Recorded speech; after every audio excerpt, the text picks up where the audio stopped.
پروردگارا خودت گفتی اگر بندی از بندگان من دو دستشو بلند کرد 3 بار گفت یا الله یا الله یا الله،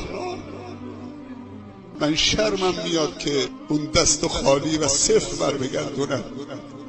پروردگارا ما دستان نیاز رو بلند کردیم، ما نیازمندیم، به در خانه توی بی نیاز آمدیم، چیزی جز آمرزش گناهان، مغفرت، هدایت، رحمت، رضای تو پروردگارا، هدایت برای خودمون و کسانی که دوستشون داریم و فرزندانمون.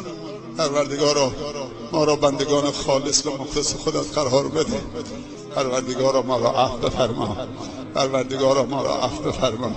پروردگارا ما را عفو بفرما. پروردگارا ما را عفو بفرما. از تقصیرات ما در بگذر.